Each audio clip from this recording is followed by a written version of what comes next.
সিলেট টেস্টে মাহমুদুল হাসান জয়ের সেঞ্চুরি, সাদমানের ৮০ রানে আউট এবং এক দশকের নতুন রেকর্ড। একদিনে বহু ঘটনার সাক্ষী হলো লাক্কাতুরার স্টেডিয়াম। দ্বিতীয় দিন শেষে অবশ্য চালকের আসনে এখন বাংলাদেশ। ৩ দিন হাতে রেখেই চায়ের শহর থেকে পাচ্ছে ম্যাচ জয়ের সুঘ্রাণ। বোলারদের পর ব্যাটাররাও হয়ে উঠেছেন অপ্রতিরোধ্য।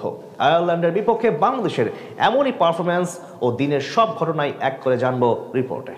শেষ ঘন্টায় মাহমুদুল হাসান জয়ের সেঞ্চুরি, জাতীয় দলে দারুণভাবে প্রত্যাবর্তন করলেন ডানহাতি এই ব্যাটার। সাথে বাংলাদেশকে এখন এনে দিলেন শক্ত অবস্থান। সিলেটে নান্দনিক ব্যাটিং শিল্প দেখিয়ে রীতিমতো অপ্রতিরোধ্য হয়ে উঠেছে টিম টাইগার্স, যার সুবাদে এখন ম্যাচ জয়ের সুবাস পাচ্ছে শান্ত বাহিনী। আগের দিন প্রতিপক্ষ আয়ারল্যান্ডের ৮ উইকেট শিকার করে দিন পার করেছিল বাংলাদেশি বোলাররা, কিন্তু আজ প্রথম সেশনে দুই ট্যালেন্টার ব্যাটসম্যানকে বেশি দূর আগাতে দেননি তাইজুল ইসলাম এবং হাসান মাহমুদ। ম্যাথিউ হামফ্রেশকে এলবিডব্লিউর ফাঁদে ফেলে দিনের প্রথম উইকেট তুলে নেন তাইজুল ইসলাম। এরপর হাসান মাহমুদের শিকার বনে ব্যারি ব্যাকার্থি বিদায় নিলে ২৮৬ রানে অল আউট হয়ে যায় আয়ারল্যান্ড। এরপর ব্যাটিংয়ে নেমে আজ দেখে শুনে খেলতে থাকেন টাইগার দুই ওপেনার মাহমুদুল হাসান জয় এবং সাদমান ইসলাম। দুজন মিলে বেশ সাবলীলভাবেই সামলাতে থাকেন প্রতিপক্ষ বোলারদের। বিশেষ করে আজ প্রথম থেকে ওডিআই মেজাজেই রান তুলতে থাকেন এই দুজন। প্রথম ১০ ওভারে রান রেট ছিল ৪.৫-এর উপরে। মাত্র ৪৯ বলে ক্যারিয়ারের সপ্তম অর্ধশতক তুলে নেন সাদমান ইসলাম। খানিক পরে একই মাইল ফলক স্পর্শ করেন এক সিরিজ পর টেস্টে প্রত্যাবর্তন করা মাহমুদুল হাসান জয়। ১০৯ রানে কোনো উইকেট না হারিয়ে লাঞ্চ বিরতিতে যায় বাংলাদেশ। সেখান থেকে ফিরে দ্বিতীয় সেশনেও সাবলীলভাবে বোলারদের সামলে দলীয় ১৫০ রানের গন্ডি পার করেন এই জুটি।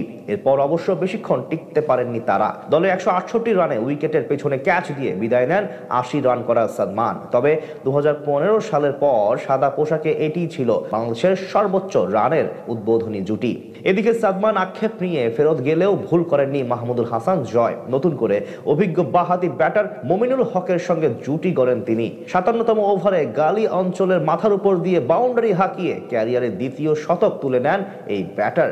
তার পথ ধরে খানিক বাদে হাফ সেঞ্চুরি তুলে নেন মমিনুল হক। বাঁহাতি এই ব্যাটার ৭০তম ওভারে ম্যাকব্রেইনকে টানা ২ বলে ১ ছক্কা ও ৪ হাঁকিয়ে স্পর্শ করেন সেই মাইল ফলক। শেষ পর্যন্ত তাদের এমন ব্যাটিং দৃঢ়তায় আয়ারল্যান্ডের সংগ্রহ টপকে বড় লিড নেওয়ার পথে বাংলাদেশ। অর্থাৎ দ্বিতীয় দিন শেষে ম্যাচ নিয়ন্ত্রণে নিয়ে নিল টিম টাইগার্স। এর আগে সিলেটে টসে জিতে আগে ব্যাট করার সিদ্ধান্ত নেয় সফরকারী আয়ারল্যান্ড। ইনিংসের শুরুতে হাসান মাহমুদের শিকার বনে বিদায় নেন ক্যাপ্টেন অ্যান্ড্রু বালবার্নে। দ্বিতীয় উইকেট জুটিতে ঘুরে দাঁড়ান অভিজ্ঞ ব্যাটার পল স্টার্লিং এবং তরুণ ক্যাট কারমাইকেল। দুজন মিলে বেশ ভালোভাবেই সামাল দেন টাইগার বোলারদের। ৬০ রান করে নাহিদ রানার বলে স্টার্লিং বিদায় নিলে বিপদে পড়ে আয়ারল্যান্ড। সেখান থেকে মিরাজ ও অভিষিক্ত হাসান মুরাদের স্পিন ভেলকিতে নিয়মিত বিরতিতে উইকেট হারাতে থাকে তারা। শেষ পর্যন্ত ক্যাট কারমাইকেলের হাফ সেঞ্চুরি এবং লোরকান টাকারের ৪১ রানের ইনিংসে ভর করে ২৭০ রানে ৮ উইকেট হারিয়ে প্রথম দিন শেষ করেছিল আয়ারল্যান্ড।